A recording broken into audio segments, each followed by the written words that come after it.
tudo bem? Como é que vocês estão? Beleza?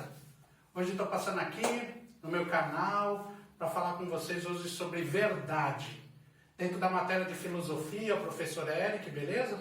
Vamos estar falando sobre verdade, não verdades, tá? Eu quero deixar bem claro para você, nós vamos falar de conceitos, concepções da verdade, entender o processo de como funciona a verdade e entender um pouquinho do senso comum e um pouquinho da radicalização do que é a palavra verdade. Nós vamos trabalhar em 3 termos, ou seja, em 3 línguas. Nós vamos falar da língua grega, elateia, nós vamos falar literalmente da língua latina, que é o que chega mais próximo para nós, que é a veritia, e nós vamos falar da língua hebraica, que vai dizer sobre emunha, ou seja, as 3 formas da palavra verdade. Quando nós falamos de senso comum, quando eu pergunto para você, por exemplo, dentro de uma sala de aula o que é verdade, muitas coisas vêm explodir na nossa cabeça.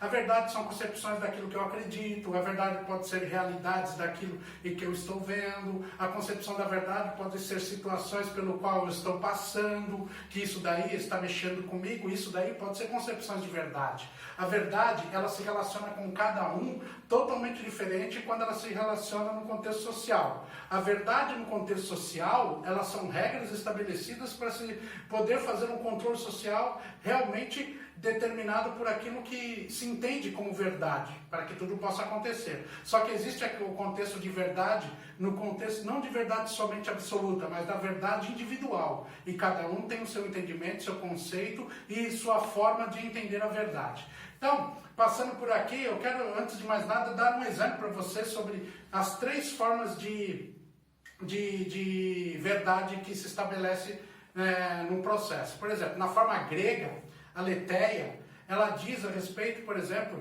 de uma forma de verdade onde literalmente os fatos estão ali relacionados, ou seja, é o natural, tudo que você enxerga é uma verdade, então não tem como se fugir. Por exemplo, eu vejo uma árvore, isso é uma verdade, é palpável, é aquilo que eu me relaciono, aquilo que eu estou vendo, aquilo que eu estou sentindo, isso é uma verdade. Então a verdade, ela se refere a si mesmo, ela não precisa de provas, ela estabelece a si mesmo. O termo grego se refere muito a isso. O termo do latim, verino, que quer dizer a própria verdade, ela se fala pelo termo das narrativas, das histórias, daquilo que se foi contado, daquilo que se foi vivido como experiência. Então ela vai se estabelecer nesse processo. Por exemplo, se houve uma narrativa, e essa narrativa aí, muitas pessoas contam da mesma forma, e ainda que se fuja um pouquinho do formato, ainda se acredita que é uma verdade. Então esse processo, literalmente, é um processo da língua latina, é um processo da narração. Quando eu narro alguma coisa, quando eu me expresso, quando eu vivo essa experiência, literalmente os fatos me levam a estabelecer essa verdade. Agora, quando se fala do termo em hebraico, que é emunha, esse termo da verdade, ele muda um pouco o sentido, porque vai se relacionar à coisa do presente e do futuro. São coisas que vão ser trocadas entre 2 pessoas, como por exemplo, a verdade, ela só se estabelece porque existe fidelidade entre 2 seres. Seja o homem e o espiritual, seja o homem com homem, seja anjo com anjo, seja quem for com quem for. Se estabelece muita questão da fidelidade. Então, quando eu falo para você assim, é verdade, eu quero casar com você, eu estou me propondo a questão de ser fiel, ou de ser uma pessoa que vai se estabelecer, é uma promessa. Então a verdade no texto hebraico, no contexto da língua, é uma coisa que eu prometo a você que eu vou cumprir. Então você observa que são 3 coisas de ângulos diferentes. Eu quero usar aqui um termo da Bíblia, que é muito interessante, que Marilene Chauí depois vai comentar sobre isso. Então, antes de mais nada, eu quero falar com vocês sobre Pôncio Pilatos e Jesus, que foi uma narrativa interessante. Jesus está preso, como todo mundo conhece a história, e Jesus agora é levado ao Pôncio Pilatos, que é ali o regedor, o governador local. E naquele momento, ele chega e o texto escrito lá em Mateus, ele olha para Jesus e diz assim, tu és o rei? Logo você que é o rei? E Jesus diz, tu dizes que eu sou o rei. E ele disse assim, mas tu não é o rei? E ele disse, na verdade, tu me disse que é o rei. E aí ele fala assim, mas como tu pode ser o rei? E aí o próprio Jesus declara, tu está me dizendo que eu sou o rei. Na verdade vos digo, sou o rei. Quando ele estabelece isso, o próprio Pôncio Pilatos observa que ele não conhece o que é uma verdade. E Jesus não está dizendo sobre verdades. Jesus está falando sobre uma verdade absoluta para ele. O que é a verdade no seu entendimento e quem ele é como verdade. E Pôncio Pilatos estava tentando entender as verdades que livraria Jesus daquilo. E ele não estava compreendendo esse processo. E aí que me chama a atenção que ele em seguida diz assim aos judeus: eu não tenho nada do que condená-lo, porque ele não tem nada, ele não tem nenhum pecado, ou seja, ele não fez nenhuma transgressão. Como é que eu posso puni-lo? E aí nesse processo você vai observar que ele literalmente está voltado a entender o que é verdade, porque o próprio Pilatos não entendia. Interessante que eu quero ler esse texto com vocês. Pilatos disse: logo tu és rei? Respondeu-lhe Jesus: tu dizes que sou rei. Eu para isso nasci e para isso vim ao mundo, a fim de dar testemunho da verdade. Olha que interessante, dele mesmo nesse contexto. Todo aquele que é da verdade ouve a minha voz. Perguntou-lhe Pilatos: que é a verdade? Tenho dito. Voltou aos judeus e disse: eu não vejo crime nele algum. Isso está lá escrito no livro de João, capítulo 18, verso 37 e 38. Tem umas referências em Mateus também. Mas eu não quero aqui falar especificamente da Bíblia. Eu quero mostrar para você essa visão do contexto sobre verdade. A verdade está muito relacionada ao contexto cultural. Aquilo que você entende que é verdade para você, de repente, para o seu amigo do teu lado, não é uma verdade absoluta. De repente, para outro, não é verdade. Existem verdades que elas são inerentes à sociedade, ou seja, elas estão ali como um processo absoluto, que são, por exemplo, se você de repente chegar e tentar enganar o seu irmão contando uma mentira, ou seu amigo, ou qualquer familiar seu, enganá-lo, isso daí já é contra a verdade. Então a sociedade vai te reprimir. Por isso que a justiça veio para se estabelecer a não mentira, para se estabelecer a própria verdade no seu contexto. Então, quando se fala disso, a verdade vai ser agora um parâmetro que vai estar sobre a sociedade regendo. Então, só que ele é cultural. Existem situações, por exemplo, que a verdade em certas culturas, na minha ela não vai funcionar. Por exemplo, existem comunidades na África, por exemplo, que uma mulher andar com os seios de fora é uma questão de verdade de uma mulher pura.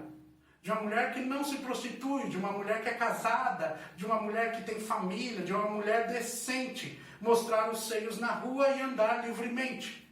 Porém, aqui no Brasil, na nossa cultura, uma mulher que tira os seios de fora é considerada uma prostituta. Ela está ali se oferecendo, não é uma mulher bem vista pela sociedade, nem muito menos quista por ela. Então você vê que são verdades diferentes. Então nós não podemos estabelecer a verdade como uma coisa absoluta específica. Então, a verdade, começamos a entender agora a verdade narrativa da grega. Olha só que interessante. Eu olho e penso assim: isso daqui é uma caneta. Então eu não preciso provar que isso daqui é uma caneta. Aqui já está estabelecida a verdade. Quando eu olho para ela, em si só, ela já é estabelecida pela verdade. Então, o formato natural, a sua espessura, a sua forma de ver, isso daí já está estabelecido como verdade. Então eu não preciso de mais nada. Assim os gregos pensavam sobre a verdade se estabelecia dessa forma.